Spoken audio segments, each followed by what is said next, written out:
Peke yake na kusikia kwa mwezi yatima alilia ndani kivuli, peke yake na kusikia kwa mwezi.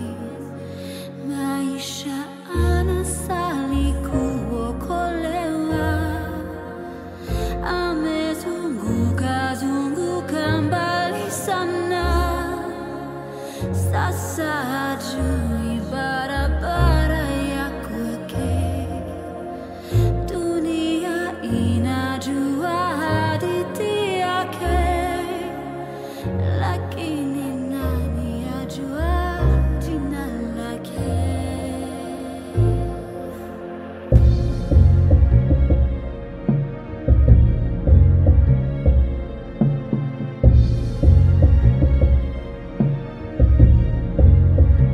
Peke yake na kusikia kwa mwezi, yatima alilia ndani kivuli, peke yake na kusikia kwa mwezi. Maisha anasali kuokolewa, amezunguka zunguka mbali sana, sasa hajui barabara ya kwake. Dunia inajua hadithi yake, lakini nani ajua jina lake?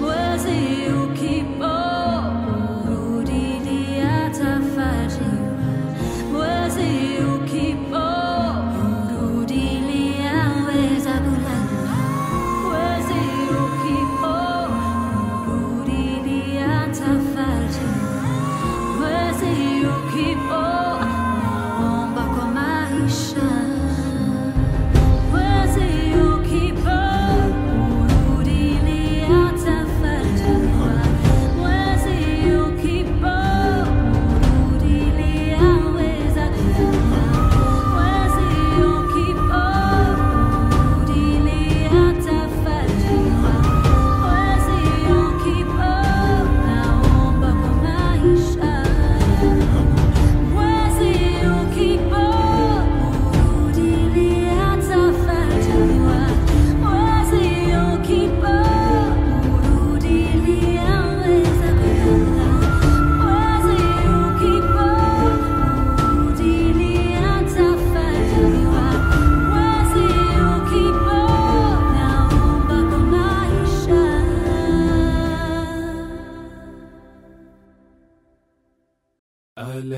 Alhamdulillah, alhamdulillah, alhamdulillah, alhamdulillah. Bismillahirrahmanirrahim. Alhamdulillah Rabbil Alameen. Bismillahirrahmanirrahim. Alhamdulillah Rabbil Alameen. I close my eyes and call on your name. You grant me grace, not mine to claim. I contemplate the source of my being. The drop and the ocean are one and the same. As I rise, blessed to be alive, alive, I feel so mesmerized. Your light in the darkness reveals your truth. Your love in the shadows brings me to you. Bismillahirrahmanirrahim. Alhamdulillah Rabbil Alameen. Bismillahirrahmanirrahim. Alhamdulillah Rabbil Alameen. I open my heart and hear your name. You whisper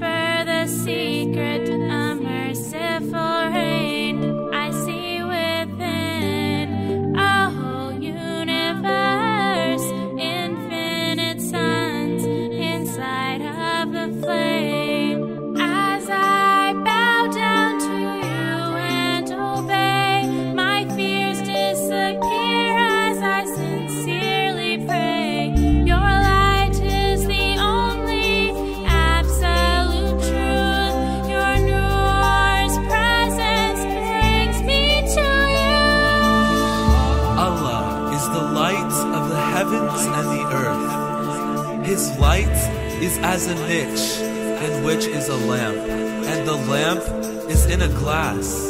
The glass is as though it were a shining star. It is lit from a blessed tree. An olive neither of the east nor of the west, the oil of which would well nigh give light, though no fire touched it. Lights upon lights, Allah guides to His light whom He will. Nurun Allah Nur, light upon light. Bismillahirrahmanirrahim. Alhamdulillahi Rabbil Alameen. Bismillahirrahmanirrahim. Alhamdulillahi Rabbil Alameen. Bismillahirrahmanirrahim. Alhamdulillahi Alhamdulillah.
I want to thank you, Your Highness, for inviting me to be here today.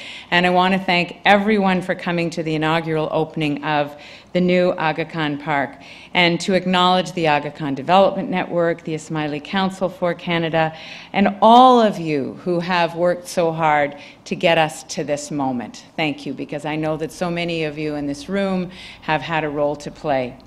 I had the opportunity to tour the museum in March, and I was just amazed by the space and what it means for Ontario's vibrant Ismaili Shia Muslim community. I'm in awe again today at the beauty of this park and how this expansion will further benefit the community.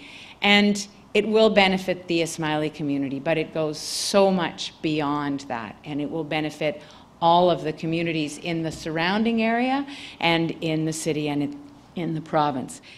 And there's a joke, which I may repeat to you, of a Canadian who goes into an Ismaili home and sees a big picture of Idi Amin on the wall. Well, what's that? Why is he there? And the answer from the Ismaili family is, every day we thank him for throwing us into Canada.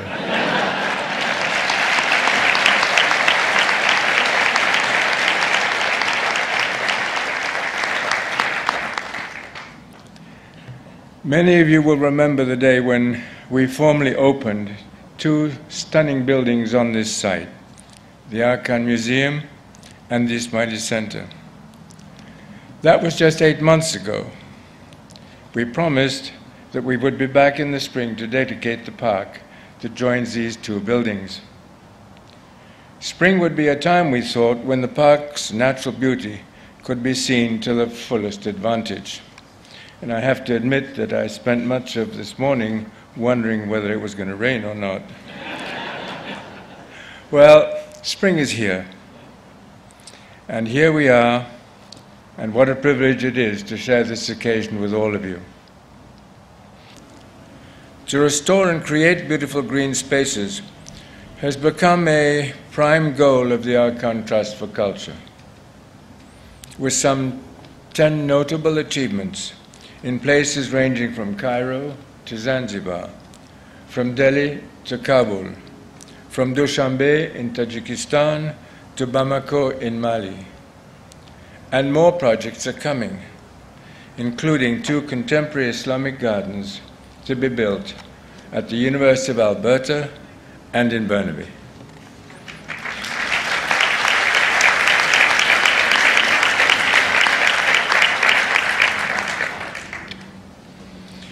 The Aga Khan Park in Toronto will be an added prime example of the inspired, intelligent development of significant open spaces.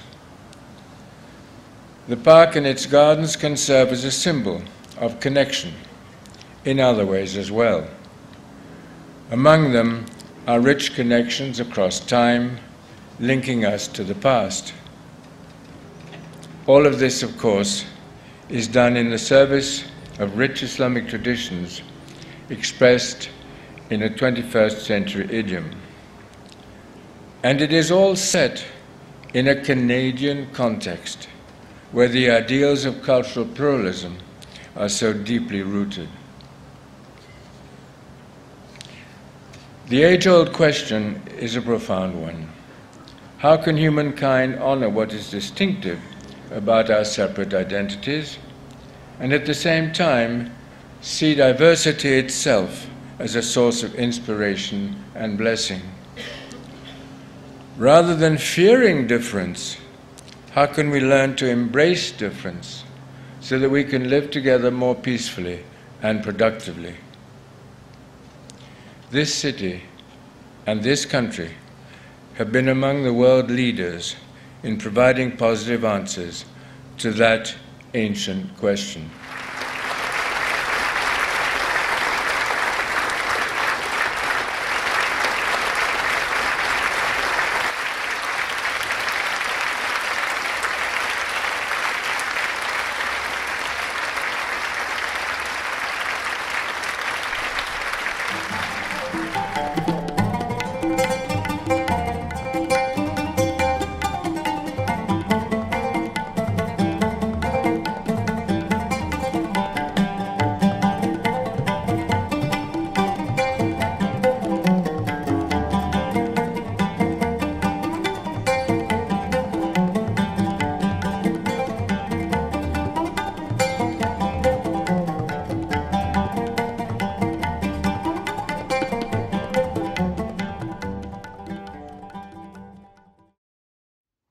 Yali Madad, welcome, bienvenue, a warm welcome to our Jamaat and multi-faith family members joining us for this evening's Friday night reflections. My name is Zara Ibrahim, and I am honored to be your host for this evening's timely and beautiful program, specifically on the heels of a week that has been busy and a transition week for all of us. It is September, and for that means that for a lot of us, there's a lot of change, including, for some folks, kids are going back to school. For others, commitments that were quiet over the summer are not so quiet anymore, and our professional lives are ramping up quite a bit. I know for me, I'm leading a new organization focused on an equitable recovery from COVID-19, which means that there is so much learning and so much adapting, and all of this in the context of what's supposed to feel like a new normal, which doesn't feel normal at all yet. So I think we're all in the midst of change, and it makes nights like tonight all that much more important for us to come together and have a moment of pause. So we're continuing with Friday Night Reflections, where we hear from experts in different fields in our Jamaati voices. And the focus tonight is on parks and gardens, and a chance to learn more about the work of the Aga Khan Trust for Culture and explore their development of their work in developing public spaces and understanding the critical role that those spaces play in the lives of vibrant communities. And we know this now in the context of the pandemic, and I'm sure many of you appreciated it over the course of the warmer months, where the outdoors was really a place of respite and a place to really nourish our emotional and emotional well-being and our mental health. And so this conversation really talks about, you know, the great work that the Aga Khan Trust for Culture has done to date, but really the renewed importance in the context of what's happening in the world. So on that note, I really hope that you enjoyed our opening segment on the inauguration of the Aga Khan Park in Toronto. There's an available photo gallery of the gardens done by the Aga Khan Trust for Culture that we hope you take a look at. And I just want to give you an overview of the program for tonight, the great program for tonight.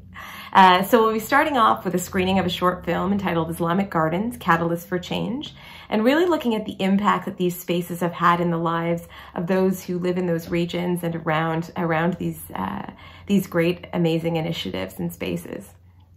And then after that, I'm pleased to present a conversation I was honored to have this week with Mr. Luis Monreal, the general manager of the Aga Khan Trust for Culture, who's based in Geneva. Amongst his many accolades, he had a huge influence on my life when I heard him speak when I was fresh out of my undergraduate degree and eager to get involved in architecture, cities, and urban life. And his talk really influenced and shaped a lot of my thinking and the choices I made around the work that I wanted to do. So it was particularly exciting for me to get to chat with him this week. Just a little bit about him. He's a conservation specialist, an art historian, and an archaeologist. He served as the Director General at the Caixa Foundation in Barcelona, and from 1985 to 1990, he was the Director of the Getty Conservation Institute. And through this, he oversaw the construction and conservation of projects such as the Tomb of Nefertari in Upper Egypt, the Sphinx in Giza, the Buddhist temples in China, as well as other major projects in Cyprus, Jordan, Cambodia, and Spain. Mr. Monreal was the Secretary General of the International Council of Museums from 1974 to 1985 and responsible for the establishment or conservation of 9 museums throughout the world. He was also a member of the 1995 Aga Khan Award for Architecture Master Jury, and as I learned in this conversation, has served in the role as the director of the Aga Khan Trust for Culture since 2002. So we really, really hope you enjoy it. And to round off the evening, we have, as always, some musical expressions. And our ask now is just go grab a snack, grab the people you want to enjoy the evening with, and join us for this great conversation.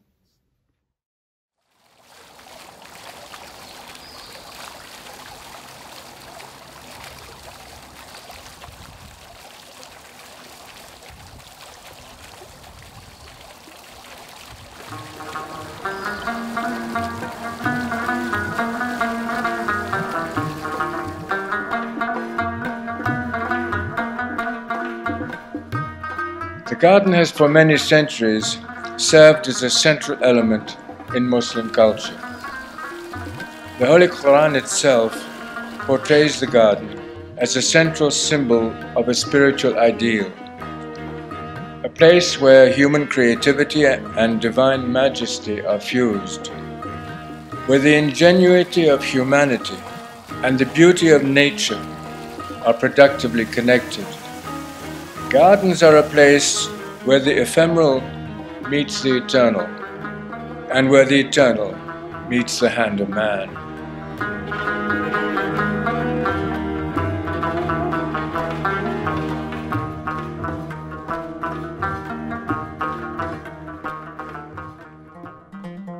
Gardens are a central feature of the built environment in Muslim cultures. Some of the most famous historic monuments built by Muslims, such as the Taj Mahal in India and the Alhambra in southern Spain, have equally famous gardens. They are known as paradise gardens because they evoke the descriptions of paradise in the Quran, including rivers of water, gushing fountains, the cool, refreshing shade of lush green trees, and delicious hanging fruits. The most common form of Islamic garden is the chaharbagh, a formal 4-part garden that typically features channels of water and a fountain or pool at the centre. Such Persian-style gardens spread throughout the Muslim world, being adapted to different contexts from Andalusian Spain to Mughal India.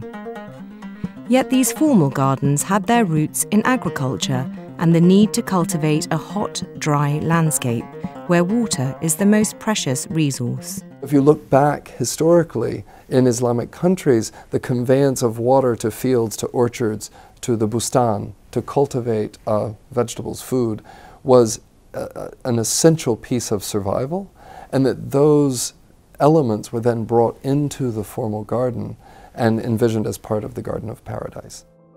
His Highness the Aga Khan is the 49th hereditary Imam or spiritual leader of the Shia Ismaili Muslims and chairman of the Aga Khan Development Network or AKDN. Under his leadership, his institutions have undertaken a range of projects throughout the world to build or revitalize parks and gardens in various countries. These include Al-Azhar Park in Cairo, the gardens of Humayun's tomb in Delhi, and parks in Dubai, Kabul, Mali, Tajikistan, and Toronto. Additionally, the Ismaili centres and many other Ismaili spaces of gathering also feature courtyard gardens with fountains, trees, and flowers. During the Aga Khan's Diamond Jubilee, marking 60 years of his leadership, 3 garden projects are being inaugurated on 3 different continents. These are the Sundar Nursery in Delhi, India, the Aga Khan Garden in Edmonton, Canada, and the Islamic Gardens at King's Cross, London, which feature various gardens, courtyards and terraces within the Aga Khan Centre, Victoria Hall student accommodation, and in the public realm. Thomas Waltz is the principal landscape architect with the firm Nelson Bird Waltz, who designed the Aga Khan Garden in Edmonton, as well as the Garden of Light, one of the gardens at the Aga Khan Centre, London. Nelson Bird Waltz are also designing a park for AKDN in Vancouver, Canada. Each of them shares a step into the 21st century in the legacy of the Islamic garden. However, the character of a courtyard on the 9th floor in London is very different from the University of Alberta Botanic Garden in Edmonton. So what we've done is take the conceptual framework of the Islamic garden and shown how extremely adaptable it is to climate and to the specificities of place. But what is the significance of these park and garden projects? Why invest so heavily into building and rehabilitating parks and gardens around the world? Islamic gardens serve as a space of spiritual contemplation and communal gathering, offering opportunities for quiet reflection and for remembering the gifts of the divine. They also bring families and communities together for relaxation, cultural events and for sport. For example, after decades of war, Bagh-e Babur in Kabul provided citizens with a green space to gather and relax and sees hundreds of thousands of visitors each year. These parks are also a catalyst of social relationships between the different communities that live in the environment of those parks, where all these people can get together with their own families in an environment that is conducive to establish contact with your neighbor.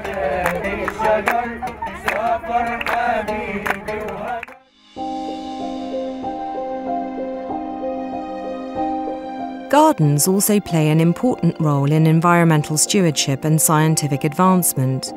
They are meant not only to be places of pleasure, but also of productivity. This includes the conservation and careful use of water in agricultural contexts, and botanical research and innovation in royal gardens. Being a wetland, scarcity of water is not a problem at the Aga Khan Garden in Edmonton.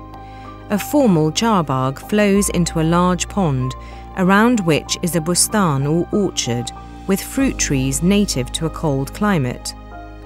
In the province of Alberta, one pressing conservation issue is the impact of oil sands mining on wetland infrastructure. The garden responds to this by including diverse native plants in such abundance that the seed can be gathered to provide stock for planting new wetlands. This is in keeping with the model of Islamic gardens engaging actively to benefit its own environment. Our hope, because this is a fundamental understanding of Islam, that mankind is here to be a steward of the creation of God, that people coming to this garden will be inspired to bring this message of stewardship into their own lives.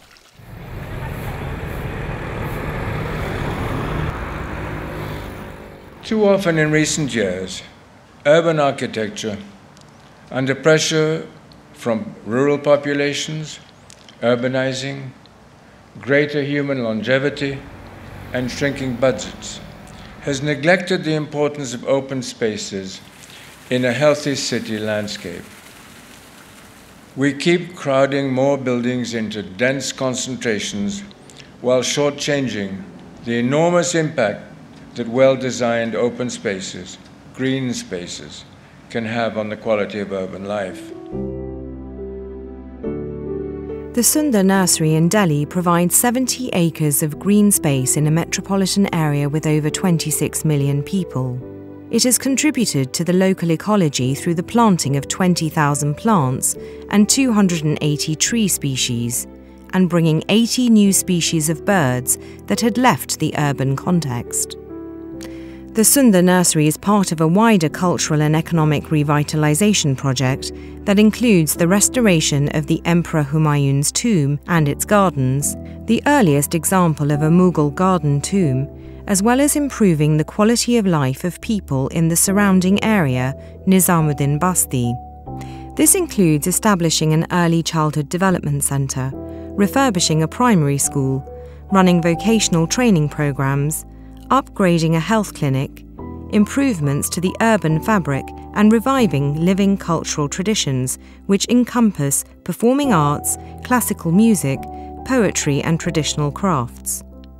Women creating traditional crafts now augment family incomes with sales of their products. We began to see the added potential of heritage projects for advancing an economic and a social agenda, for fighting poverty and driving development. To be sure, this potential was often ignored, as culture was too easily mislabeled as a luxury amid pressing social and economic needs. Cultural heritage projects are not a diversion from development priorities. Culture is, in and of itself, a development resource of immense potential value. One of AKDN's biggest success stories is in Cairo, where a 500-year-old dump was transformed into a 30-hectare park in the heart of the old city. Al-Azhar Park acted as a springboard for the revitalization of Al-Darb Al-Ahmar, a poor neighborhood next to the park. This has provided skills training, jobs, and the restoration of homes and monuments, leading to tourism and stronger pride and identity. Profits are reinvested to make the park self-sustainable and to continue development projects for the community.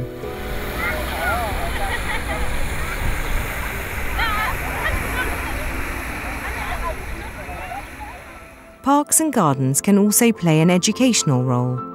They can teach about the importance of caring for the environment, while those in Europe and North America also seek to educate non-Muslims about the diversity and rich history of the Muslim world, and to correct misperceptions of Islam. The Aga Khan Centre in London's King's Cross is a place of education, knowledge, cultural exchange, and insight into Muslim civilizations. What we will see as we walk along are not only beautiful buildings, but also a unique series of gardens, courtyards, and terraces, 8 of them in all, across our 2 buildings. Each one of them, moreover, has a distinctive identity. Each one is inspired by a different region of the Islamic Ummah. Taken together, this winding ribbon of special spaces is an eloquent tribute to the rich diversity of the Muslim world. The diverse Islamic gardens at King's Cross reflect an educational mandate to bridge cultural divides. Similarly, the Aga Khan Garden in Edmonton also aims to educate about Muslim culture and design. The notion of the Paradise Garden is not well known in the West. The construction of One of these gardens in Edmonton has to be seen in the context of a global strategy that His Highness the Aga Khan has developed to facilitate a better understanding of Muslim societies and cultures from the Western world and their citizens. One thing that has personally been quite moving to me is His Highness's commitment to the education to the world of the power, the grace, and the history of Islam, and to be able to participate in the vehicles for this knowledge, the gardens that we've been invited to design, is a tremendous honor.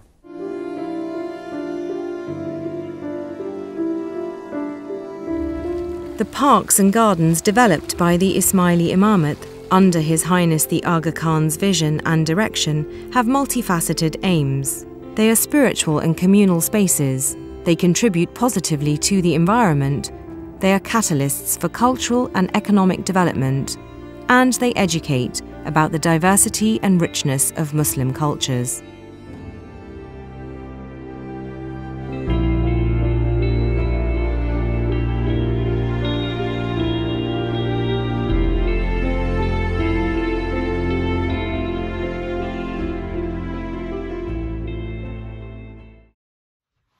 Luis, I am so excited to have this conversation with you this morning, this afternoon, where you are. And just to sort of set the context, I was sharing earlier that you and I have a very long history that goes back to the start of my career when I went up to you after a talk with a wild idea about what I should do with my life. And with your wise counsel, you said, I think that's a really good idea. And I ended up doing it, and it was a really ambitious initiative that I undertook that really changed the course of my career. So we are old friends. Well, I'm glad that you did what you wanted to do in spite of my advice. So I want to introduce everyone to your brilliant work that you've done for so long at the Aga Khan Trust for Culture, and maybe start our conversation by setting the context. You know, some people know the Aga Khan Trust for Culture, but for those who don't, I think it would be lovely to know sort of, you know, what is the agency's mandate, and how does it relate to improvement of quality of life in the areas in which you do work. So just let's set the context. Tell us a little bit about the Trust for Culture. I think it's very easy to set the context using one sentence that His Highness uses very, very often. He said we have a mandate to leave this world in a better shape, in a better condition than the one we found it. And I think this is the principle of creating an agency that deals with the built environment. And perhaps we will talk also why the built environment is important through the ages and what it represents. So AKDN touches many realms of the needs of the contemporary and future societies: education, health, the natural world, the ecosystems, the environment, and also through AKTC, the built environment, the place where we live. Luis, His Highness has quoted the phrase, "We shape our built environment, and then our buildings shape us." And we want to understand, you know, what does this mean? And can you tell us some examples of how shaping our built environment has had a profound impact on quality of life, and whether or not you think this concept is well understood in the West where we live? Well, culturally speaking, we belong to our built environment. I mean, we recognize the place where we live because of the shape this place has through architecture. But this architecture, in fact, responds to our daily needs, to our social needs. So the people who design architecture interpret society. I think for a Chinese, when it moves to a Western environment, if he or she has never left her or his own environment, it feels in a completely different place, in a completely different planet. That's particularly true from people coming from the rural worlds. And in a way, something that is of great concern is a question, the same way we are concerned about losing our natural environment is, are we losing through globalization our built environment? Are we living in a place that every time has less what we call character, but I will call identity, because in a way the environment is part of our identity, as is part of our identity, our language, our religion, our taste for certain types of foods. So the built environment is an essential, a fundamental part of our cultural identity. Can you tell us about sort of how the AKTC has done work in places that have lost some of their monuments in the context of conflict and war, but are rebuilding and rethinking monuments in a new and interesting way? Well, monuments and the traditional urban fabric of our cities are irreplaceable, and they should be preserved. First of all, to preserve the past, that doesn't mean that we don't want the future. We want both. We want to preserve the past, and we want to stimulate new creativity in architecture and in the arts. A society is not alive if it doesn't have a very creative talent and continues demonstrating it. But in the last decade in particular, the world's cultural heritage has suffered terrible losses. And as everybody knows, some of these losses are of ideological nature. It's not just as in the past that the war destroyed the cultural heritage. The cultural heritage in cases like Iraq and Syria has been used as a political weapon. The same has been used as the hostage taking. Of course, it's less dramatic that putting in danger human lives, but it's dramatic also because it is a non-reversible loss of historical memory and for some of the people of identity. And I think that's why, since the very beginning, AKTC has been involved in post-war operations, trying to salvage cultural heritage. AKTC was the first international organization that entered into Afghanistan. I took the job as general manager on the 1st of January 2002. And on the 6th of January, I was with the first group of AKDN people in Kabul setting up the operations to put up medical, educational, and cultural services to the Afghan population. It was only 3 weeks after the collapse of the Taliban regime. So we have continued this in Syria, and we are at the moment still the only international organization devoted to the conservation of cultural heritage active in the country. So there's the Aga Khan Trust for Culture, and then the work you just described also to me sounded a little bit like the work of the Aga Khan Development Network. And so I'm interested, can you tell us a little bit more about how those two organizations liaise with each other? Well, AKTC is the cultural arm of AKDN. It's not a different thing. His Highness created AKTC to use cultural heritage as a vector, an element, a factor of development, because cultural heritage has an economic value. In many places, monuments, historic cities have the economic value because they could create employment through tourism, and in many places is the most obvious economic asset to be, in quotation mark, exploited. So you need to think about AKDN like as organic as an ecosystem where they are all, as I said perhaps at the beginning of this talk, all the social needs want to be addressed. Let it be educational, let it be medical, let it be social, let it be to preserve the context of where our life takes place, etc. And AKTC is not just an agency to restore monuments. Not at all. The cultural heritage is the pretext, is the leitmotif, is the trampoline, as His Highness said, to create know-how, to provide development opportunities, job opportunities.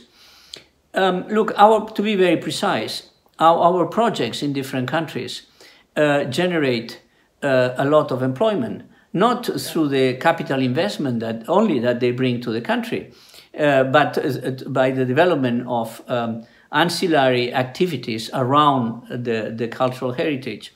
And it's something very, very precise to say at this moment.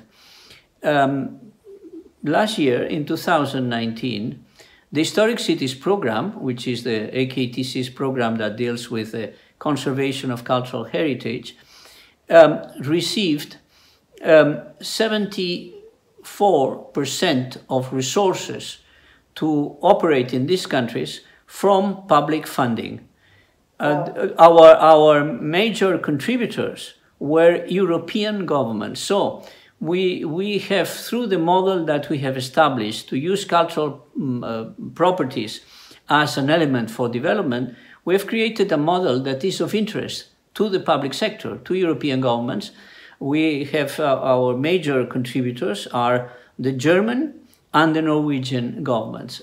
So this is, if you want to measure things in terms of money, in terms of financial support, this is a very good indication that what we are doing is considered to be of some use in terms of socioeconomic development. One of the things that we're interested in sort of talking about today is sort of to tell us more about the Gardens and Parks program. You know, why not continue to do these kinds of projects in places like Asia and Africa? And, you know, to hear more about the choices you've made to invest in places like Canada. Would love to hear more about that. Oh, it's a long question. It's a very long question, but I would like, you know, like the bad politicians, I would like to start by not answering directly your question, if you allow me to. First of all, I think one has to put in context why parks? Why parks? Why His Highness thought that one element in the development of this program will be to build urban parks. And all these things starts in 1989. It was a seminar in Cairo, a seminar about it was well before my time. In AKTC did not exist yet at that time, but it was a seminar organized by the Aga Khan Award for Architecture, and His Highness wanted to leave a gift to the city of Cairo. And then the first park, the notion of building a park in Cairo was established, and a land was identified. When I arrived to the job, the work had barely advanced, and in fact, we started really the big work in 2002, and finally the park was inaugurated in 2003. The purpose of this park is manifold. First of all, to create a space of quality in a city, and this is something that is valid for every park, for every city. A space of quality. What is the value of this space? The value is that people could have a time of leisure, but also people could meet with other people. And in societies, in plural societies, to have a free space, an informal space of quality like a park is something extremely important to facilitate interaction between different ethnic, religious, family groups. The third thing is that a park like that generates employment, generates a lot of employment during construction, and generates fixed employment for a long time in terms of operations. And last but not least, and this is the case of all except one of our parks, it becomes sustainable financially. In fact, the example of the Cairo Park is our prototype. The Cairo Park was self-supporting from year one, and until this year, until the COVID episode, has been generating a surplus of in excess of $1 million, which is shared with the Cairo Governorate and is reinvested in social and developmental activities. And so the model of the parks immediately after the opening of Cairo, of Al-Azhar Park, was something that was in great demand. And then is when we started building other parks in Afghanistan, in India. Other projects were never implemented, like in Syria. But His Highness wanted also that this experience transcends the Muslim world or the world where Muslim majorities or minorities live.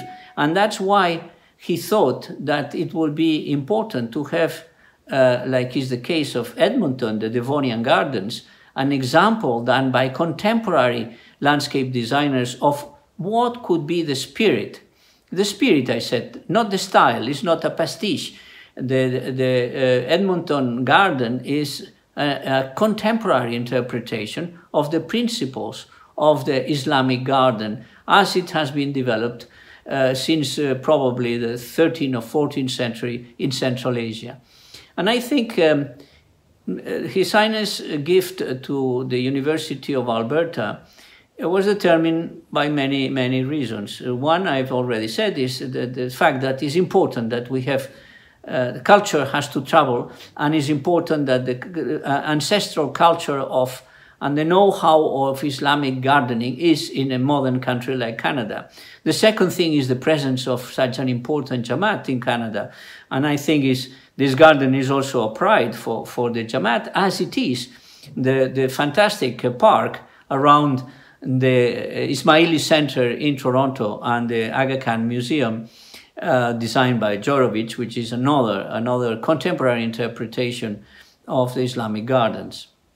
If you are a member of the Canadian Jamaat in particular, you know, what's the best way we can support the work of AKTC or stay connected to the work of AKTC, maybe even live those principles in, you know, the principles of AKTC in our own communities? What's the best way to stay connected to this work that you're doing? Well, I would very much like to see the members of the Jamaat interested in the work we do. First of all, because it's social work. It's not just the reconstruction of monuments done with an archaeological purpose. It's because of the goals set by His Highness, is another way to provide new elements for social and economic development in many countries. It is a work that is profoundly related to the society, and it's accompanied by all sorts of measures and all sorts of programs, in some cases in collaboration with other AKDN agencies, microfinance, health, education, vocational training. We haven't spoken about all that, but this is available through the AKTC publications. I know that perhaps we should be communicating better to the Jamaat and to the public in general about what we do. And I must say that we've been very busy. This is not an excuse for not to have done that. We've published many books, but probably they are books that are for professionals more than for people with a general interest in culture. So what the Jamaat can do is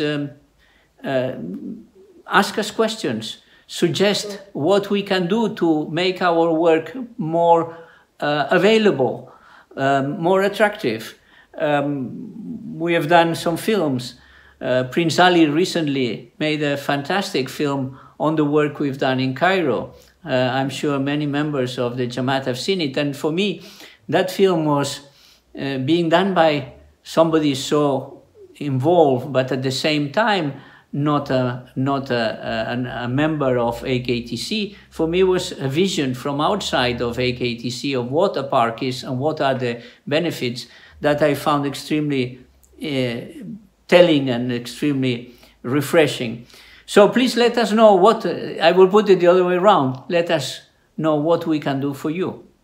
Reflecting back on your decades of service and His Highness's vision, you know, where do you see the AKDN institutions going in the decades ahead? Well, I think the future of the AKDN institutions is linked to the development of our societies. AKDN has been successful because it has been always in an anticipatory mode. And His Highness has been steering that boat. He has been the person that has identified the priorities for the organization, always with, as I said, with a sense of anticipation. The COVID pandemic hasn't given us a sense that the future is somehow unpredictable. Until on this episode, we were quite assured, our concerns were rather limited to the environment, resources, political issues, and so on. And suddenly, the pandemic has put a different perspective on our eyes. AKDN is an institution at the service of the society, at the service of the Jamaat, and it will need to be always alert to these new episodes. What I learned from His Highness is, during this almost 20 years I've been working at his service, what I learned is first that the capacity to explore all possible angles of a problem. The second thing is never give up. His Highness is very patient. There are things that have taken many years to fruition, but he has never been discouraged. He has always been constant in its effort. And the third thing is, of course, a sense of compassion that that emanates from his person, compassion towards all human beings, and not only the members of the Jamaat, which is at the base of the work done by AKDN. I suppose both in this anticipatory capacity and these virtues of the leader resides the future of the organization. I just want to say a huge thank you. This is such a reminder. I remember doing work in the built environment here in Canada and doing a lot of work in communities with high populations of folks living in poverty, newcomers, that kind of thing. And so I ended up working with a lot of social workers. And I remember explaining sort of, here's the architecture and planning side of what needs to get done. And, you know, the social workers would always say to me, we do the same thing. You're not doing architecture, you know, you're building social infrastructure. And I think a lot of that early thinking of mine was really influenced by the thinking of the AKTC and this reminder that the work of the AKTC isn't just for those working in the built environment, it's for those who care about a fair and just society.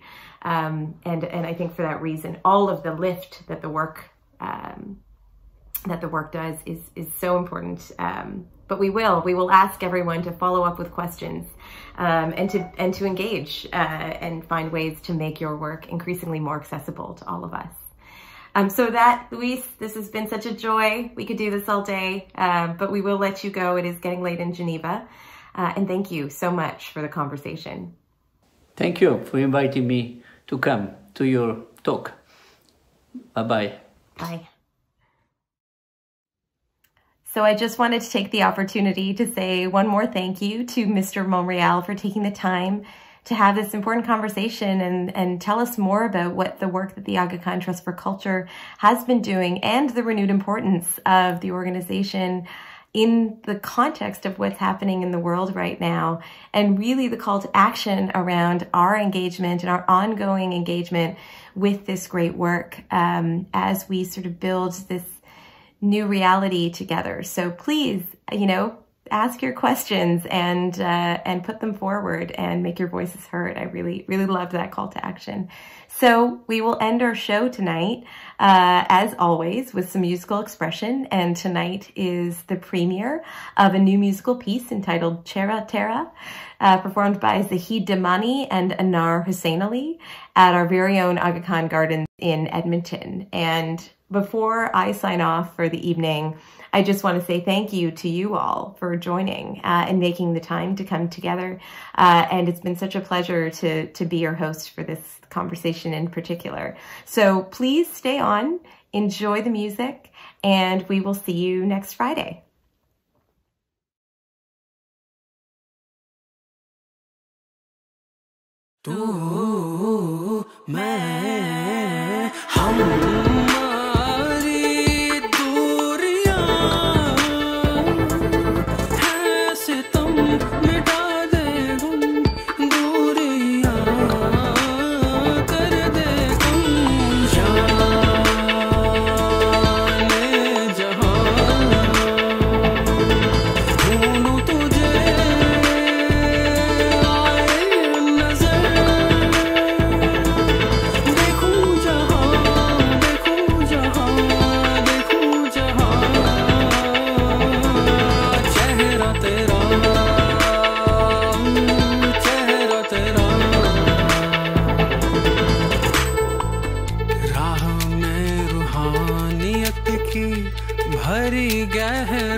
जो भी तू ढूंढ रहा है सब है तेरे